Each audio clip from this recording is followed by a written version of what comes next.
নির্বাচন আয়োজনে বেশি সময় নেওয়ার প্রয়োজন নেই বলছেন মির্জা ফখরুল। জানাবার প্রশাসনে এখনো ফ্যাসিস্টদের দোসররা বসে আছে বলছেন জোনায়েদ সাকি।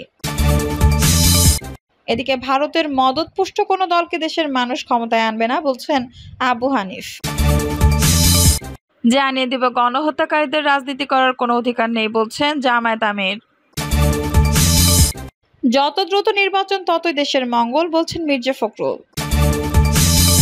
এবং সর্বশেষ জানাবো, গণতান্ত্রিক সমাজ প্রতিষ্ঠায় বাংলাদেশের পাশে দাঁড়ান জাতিসংঘের ডক্টর ইউনূস। দর্শক শুনছিলেন সংবাদ শিরোনাম, এখন বিস্তারিত। যত দ্রুত নির্বাচন ততই দেশের মঙ্গল বলছেন মির্জা ফখরুল। বিএনপি মহাসচিব মির্জা ফখরুল ইসলাম আলমগীর বলেছেন, অবাধ ও সুষ্ঠু নির্বাচনের জন্য স্থায়ীভাবে আমরা তত্ত্বাবধায়ক সরকার ব্যবস্থা ফিরিয়ে আনতে চাই। আরও যেসব বিষয়ে সংস্কার করা প্রয়োজন, এসব সংস্কার কাজ দ্রুত সম্পন্ন করে একটি নির্বাচনের আয়োজন করতে হবে। এজন্য একটা যৌক্তিক সময়ে বর্তমান সরকার নিতে পারে। মির্জা ফখরুল বলেন, যৌক্তিক সময় মানে এই না যে তারা অনেক বেশি সময় নিয়ে নেবে। যত দ্রুত নির্বাচন আয়োজন করা যাবে ততই দেশের মঙ্গল হবে। সুতরাং দ্রুত সংস্কারগুলো সম্পন্ন করে একটি নির্বাচনের পরিবেশ তৈরি করে নির্বাচিত সংসদের কাছে ক্ষমতা হস্তান্তর করতে হবে। তিনি বলেন, শেখ হাসিনা পালিয়ে গেলেও এখনো দেশের সংকট কেটে যায়নি। নোবেল বিজয়ী ডক্টর মোহাম্মদ ইউনূস ও তার সরকারের লোকজন সবাই ভালো মানুষ, এই সরকার সংস্কার চায় এবং আমরাও সংস্কারে বিশ্বাসী। তিনি আরো বলেন, তারেক জিয়ার নামে মিথ্যা মামলা প্রত্যাহারের বিষয়ে ইতিমধ্যে তালবাহানা শুরু হয়েছে। তার বিরুদ্ধে দায়ের করা সকল ষড়যন্ত্রমূলক মিথ্যা মামলা অনবরত বিলম্বে প্রত্যাহার করে তারেক জিয়াকে দেশে আসার ব্যবস্থা করতে হবে। পাশাপাশি দেশের সকল নেতাকর্মীদের বিরুদ্ধে দেওয়া মামলাও অবিলম্বে প্রত্যাহারের দাবি জানান তিনি। কারণ এই সকল মামলাগুলো প্রত্যাহার করা না হলে লেভেল প্লেইং ফিল্ড তৈরি হবে না। বিএনপি মহাসচিব বলেন, ব্রিগেডিয়ার জেনারেল আসম হান্নান শাহ ছিলেন একজন সত্যিকারের নির্ভীক সাহসী সৈনিক। তিনি বীরের বেশে দেশের মানুষকে গণতন্ত্র ফিরিয়ে দেওয়ার জন্য আজীবন লড়াই করেছেন। একটি কুচক্রী মহল যখন শহীদ জিয়াকে হত্যা করে লাশ গুম করে ষড়যন্ত্র করেছিল, তখন তিনি সাহসের সাথে এগিয়ে গিয়ে লাশ উদ্ধার করে ঢাকায় নিয়ে এসেছিলেন। ভারতের মদতপুষ্ট কোনো দলকে দেশের মানুষ ক্ষমতায় আনবে না বলছেন আবু হানিফ। গণ অধিকার পরিষদের উচ্চতর পরিষদ সদস্য গণমাধ্যম সমন্বয়ক আবু হানিফ বলেছেন, নতুন বাংলাদেশকে এগিয়ে নিতে তরুণদের এগিয়ে আসতে হবে। দেশের রাজনীতির গুণগত পরিবর্তনের জন্য মেধাবীদের দায়িত্ব নিতে হবে। শাসন ব্যবস্থা পরিবর্তন ঘটানোর জন্য সবাইকে ঐক্যবদ্ধভাবে কাজ করতে হবে। আমরা বিগত সময়ে ভারতের আধিপত্যের বিরুদ্ধে আন্দোলন করেছি। ভারত আমাদের অভ্যন্তরীণ বিষয়ে হস্তক্ষেপ করে অবৈধভাবে আওয়ামী লীগকে ক্ষমতায় রেখেছে। ভারতের মদতপুষ্ট কোনো দলকে বাংলাদেশের মানুষ আর ক্ষমতায় আসতে দেবে না। আলোচনা সভায় প্রধান অতিথি গণ অধিকার পরিষদের উচ্চতর পরিষদ সদস্য গণমাধ্যম সমন্বয়ক আবু হানিফ বলেন, নতুন বাংলাদেশকে এগিয়ে নিতে তরুণদের এগিয়ে আসতে হবে। দেশের রাজনীতির গুণগত পরিবর্তনের জন্য মেধাবীদের দায়িত্ব নিতে হবে। শাসন ব্যবস্থা পরিবর্তন ঘটানোর জন্য সবাইকে ঐক্যবদ্ধভাবে কাজ করতে হবে। আমরা বিগত সময়ে ভারতের আধিপত্যের বিরুদ্ধে আন্দোলন করেছি। ভারত আমাদের অভ্যন্তরীণ বিষয়ে হস্তক্ষেপ করে অবৈধভাবে আওয়ামী লীগকে ক্ষমতা রেখেছে। ভারতের মদতপুষ্ট কোনো দলকে বাংলাদেশের মানুষের ক্ষমতায় আসতে দেবে না। তিনি বলেন, আমরা ইতিমধ্যে দেখেছি আমাদের একটা অংশ আওয়ামী লীগকে পুনর্বাসনের চেষ্টা করছে। ডিসি নিয়োগেও এই কাজ করেছে। 56 জন ডিসির 49 জনই আওয়ামী লীগের সুবিধাভোগী। তাদের উদ্দেশ্যে বলছি, আপনাদের এই অপপ্রচেষ্টা ছাত্র জনতা মেনে নেবে না। আপনাদের এই পথ পরিহার করতে হবে। আওয়ামী লীগকে ফ্যাসিবাদে সহযোগিতা করা, হত্যা মামলার আসামি জাতীয় পার্টির চেয়ারম্যান জি এম কাদেরের সাথে স্বরাষ্ট্র উপদেষ্টা কিভাবে মিটিং করে, এটা আমাদের প্রশ্ন। এই দালালদের সাথে মিটিং করে ছাত্র জনতার আন্দোলনের স্পিরিটের বিরুদ্ধে আগে এই দালালদের বিচার করতে হবে। তারপর দেশের জনগণ সিদ্ধান্ত নেবে তাদের রাজনীতি করতে দেওয়া হবে কিনা। গণ অধিকার পরিষদের নারায়ণগঞ্জ জেলা সভাপতি ইঞ্জিনিয়ার নাহিদ বলেন, গণ অধিকার পরিষদ দেশে মানুষের কল্যাণে কাজ করে যাবে। চাঁদাবাজ, টেন্ডারবাজ, সন্ত্রাসীদের ঠাঁই গণ অধিকার পরিষদে হবে না। আগামীতে সুন্দর ও গণতান্ত্রিক রাষ্ট্র গঠনে গণ অধিকার পরিষদের নির্বাচনের নেতাকর্মীরা ভূমিকা পালন করবে। প্রশাসনে এখনো ফ্যাসিস্টদের দোসররা বসে আছে বলছেন জোনায়েদ সাকি। গণসংহতি আন্দোলনের প্রধান সমন্বয়কারী জোনায়েদ সাকি বলেছেন, আমাদের ঐক্যবদ্ধ থাকতে হবে। প্রশাসনে এখনো ফ্যাসিস্টদের দোসররা বসে আছে, বিভিন্ন কাঠামোতে তারা বসে আছে। তারা খুনিদের আড়াল করার চেষ্টা করছে। তারা যেন খুনিদের আড়াল করতে না পারে। আপনারা যদি এদের বিচার করতে না পারেন তাহলে কেন দায়িত্ব নিয়েছেন? বিচার আপনাদের করতেই হবে।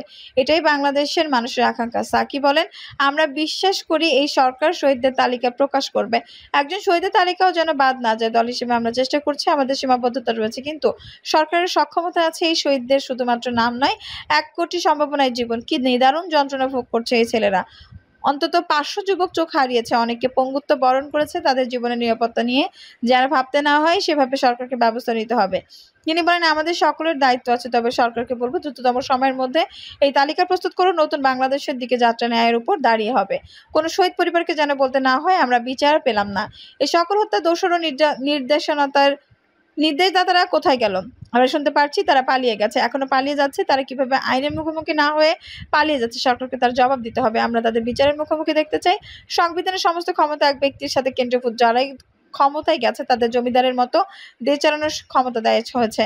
ফলে আমরা মানবিক মর্যাদা ও সামাজিক ন্যায় বিচার পাইনি। আমাদের ভোটাধিকার সহ হরণ করা হয়েছে। জোনেস সাকি বলেন, বাংলাদেশ চলবে 1971 সালের বৈষম্যহীন বাংলাদেশের চেতনায়। ওরা আবার এটি মনে করিয়ে দিয়েছে এখানে কেউ পাবে, কেউ পাবে না। সেটা আর হবে না। আমাদের নতুন রাজনৈতিক বন্দোবস্ত লাগবে। সেটার জন্য জনতার সংবিধান লাগবে। তার জন্য আইনের সংস্কার আনতে হবে। এর মধ্য দিয়ে রাষ্ট্র গণতান্ত্রিক হবে। এই কাজগুলো অন্তর্বর্তী সরকারকে করতে হবে। তিনি আরো বলেন, আমাদের দেশের সকল স্তরের মানুষ যেন মাথা উঁচু করে দাঁড়াতে পারে, তাদের দাবি পেশ করতে পারে। এদেশের মেহনতি মানুষ কি আন্দোলন করতে পেরেছে? প্রেস ক্লাবে অধিকার ভিক্ষার মতো চাইতেই হয়েছে। উন্নয়ন মানে শুধু বড় বড় স্থাপনা নয়, মানুষের জীবন মান, তাদের বাচ্চাদের শিক্ষা, চিকিৎসা, পারিবারিক ভবিষ্যৎ গড়ে উঠলে সেটাকে উন্নয়ন বলে। আমরা এমন একটি বাংলাদেশ চাই যেখানে মানুষ অধিকার চাইতে পারে এবং সরকারকে তা শুনতে হয়। গণতান্ত্রিক সমাজ প্রতিষ্ঠা বাংলাদেশের পাশে দাঁড়ান জাতিসংঘের ডক্টর ইউনূস। গণতন্ত্র, আইনের শাসন, সমতা ও সমৃদ্ধি অর্জনের মাধ্যমে ন্যায়ভিত্তিক ও অন্তর্ভুক্তিমূলক গণতান্ত্রিক সমাজ হিসেবে আত্মপ্রকাশের অভিপ্রায় বাস্তবায়নে বাংলাদেশের প্রতি আন্তর্জাতিক সম্প্রদায়ের সমর্থন ও সহযোগিতা ব্যাপকতর ও গভীরতর করার আহ্বান জানিয়েছেন প্রধান উপদেষ্টা অধ্যাপক ডক্টর মোহাম্মদ ইউনূস। তিনি বলেছেন, বাংলাদেশের সাম্প্রতিকতম মনসুন অভ্যুত্থান বিশ্বের বিভিন্ন প্রান্তে মানুষকে মুক্তি ও ন্যায় বিচারের পক্ষে দাঁড়াতে প্রেরণা জুগিয়ে যাবে। তিনি বলেন, আমাদের ছাত্র যুব সমাজের আন্দোলন প্রথম দিকে মূলত ছিল বৈষম্যের বিরুদ্ধে। পর্যায়ক্রমে তা গণ আন্দোলনের রূপ নেয়। এরপর সারা পৃথিবী অবাক বিস্ময়ে দেখেছে কিভাবে সমগ্র বাংলাদেশের মানুষ একনায়কতন্ত্র, নিপীড়ন, বৈষম্য, অবিচার ও দুর্নীতির বিরুদ্ধে রাজপথ এবং সামাজিক যোগাযোগ মাধ্যমে দৃঢ়ভাবে রুখে দাঁড়িয়েছিল। ডক্টর মোহাম্মদ ইউনূস তার ভাষণের শুরুতে বৈষম্য বিরোধী ছাত্র আন্দোলনের প্রেক্ষাপট সহ এই আন্দোলনে শত শত মানুষের জীবন দানের মাধ্যমে বাংলাদেশের সংগঠিত যুগান্তরকারী পরিবর্তনের কথা তুলে ধরেন। একই সঙ্গে কী পরিস্থিতিতে তিনি সরকার পরিচালনার দায়িত্বভার গ্রহণ করেছেন এবং পরবর্তী সময়ে রাষ্ট্র কাঠামো পুনর্গঠনে অন্তর্বর্তী সরকার গৃহীত কার্যক্রমও তুলে ধরেন। তিনি বলেন, আমাদের ছাত্র জনতা তাদের আদম্য সংকল্প ও প্রত্যয়ের মাধ্যমে একটি স্বৈরাচারী ও অগণতান্ত্রিক শাসন ব্যবস্থা থেকে মুক্তি এনে দিয়েছে। তাদের এই সম্মিলিত সংকল্পের মধ্যে আমাদের দেশের ভবিষ্যৎ নিহিত, যা এই দেশকে বিশ্ব সম্প্রদায়ের মাঝে একটি দায়িত্বশীল জাতির মর্যাদায় উন্নীত করবে বলে আমি বিশ্বাস করি। প্রধান উপদেষ্টা বলেন, উদারনীতি, বহুত্ববাদ ও ধর্ম নিরপেক্ষতার উপর মানুষের গভীর বিশ্বাস থেকে বাংলাদেশ রাষ্ট্রের অভ্যুদয় হয়। 1971 সালে যে মূল্যবোধকে বুকে ধারণ করে আমাদের গণমানুষ যুদ্ধ করেছিল, সেই মূল্যবোধকে বহু বছর পরে আমাদের জেনারেশন জি নতুনভাবে দেখতে শিখিয়েছে। এই রকমটি আমরা দেখেছিলাম 1952 সালের ভাষা আন্দোলনে বাংলাকে মাতৃভাষা হিসেবে প্রতিষ্ঠার সময়ও। তিনি বলেন, বাংলাদেশের এই মনসুম অভ্যুত্থান আগামী দিনগুলোতে বিশ্বের বিভিন্ন প্রান্তে মানুষকে মুক্ত ন্যায় বিচারের পক্ষে দাঁড়াতে প্রেরণা জুগিয়ে যাবে। আমাদের মুক্ত গণতান্ত্রিক আকাঙ্ক্ষাকে বাস্তবে রূপ দিতে আমি তাই বিশ্ব সম্প্রদায়কে আমাদের নতুন বাংলাদেশের সঙ্গে নতুনভাবে সম্পৃক্ত হওয়ার উদ্যত আহ্বান জানাই। বাংলাদেশ সরকারের দায়িত্ব গ্রহণের পর গত 7 সপ্তাহে রাষ্ট্র সংস্কার ছাড়াও দেশের সুশাসন প্রতিষ্ঠা ও মত প্রকাশের স্বাধীনতা নিশ্চিতে তার সরকার গৃহীত পদক্ষেপগুলো তুলে ধরেন প্রধান উপদেষ্টা। তিনি বলেন, মানুষের আস্থা ও আত্মবিশ্বাস ফিরিয়ে আনতে এবং নির্মম অতীত যেন আর ফিরে না আসে, সেজন্য আমরা কিছু সুনির্দিষ্ট খাতে সংস্কারকে অগ্রাধিকার দিচ্ছি। বৈশ্বিক সংকট নিরসনে জাতিসংঘের মহাসচিব ও সাধারণ পরিষদের সভাপতি আন্তোনিও গুতেরেসের দৃঢ় প্রত্যয় ও সাফল্যমণ্ডিত নেতৃত্বের জন্য তাকে সাধুবাদ জানান। দর্শক, এই ছিল এখনকার সর্বশেষ সংবাদ। নিউজটি ভালো লাগলে অবশ্যই একটা লাইক দিন, কমেন্টে মূল্যবান মতামত জানান। সবসময় আমাদের পাশে থাকতে সাবস্ক্রাইব করে বেল বাটনটি অন করে রাখুন। ধন্যবাদ।